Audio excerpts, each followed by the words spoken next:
Cette conférence-débat ressemblait à une école où les jeunes humoristes, comédiens pouvaient tirer profit et un enseignement de qualité. Beaucoup de ces jeunes artistes avaient du mal à faire la différence entre la comédie et l'humour.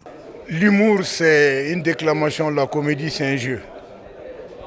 Pour moi, c'est ça. C'est-à-dire quand vous faites l'humour, vous n'avez pas besoin de jouer, de bouger, vous parlez.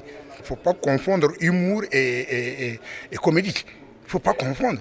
La question est de savoir pourquoi aujourd'hui le théâtre est en train de perdre son public, alors que les artistes sont censés de réguler à travers leurs œuvres la société. D'où l'art, c'est la société, soutiennent les conférenciers. L'artiste, c'est comme un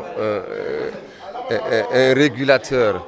C'est lui qui peut dire à ce grand public, s'il est bien suivi, que vous êtes en train de faire ça ou vous êtes en train de suivre ça qui n'est pas bien ou qui est bien. Apprendre, on apprend tous les jours. Tout le monde peut apprendre tous les jours quelque chose.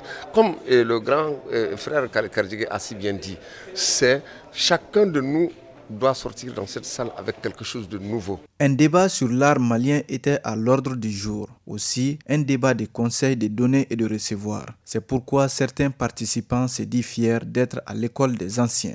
Ça a été une école parce qu'il parlait sur l'art et la société. En un mot, on ne peut pas tout avoir à l'école. Et après, cela aussi, il nous parlait comment le théâtre malien a tendance de perdre son public. Donc quand même, on a posé que devons-nous faire pour avoir la solution pour que le théâtre puisse regagner son public.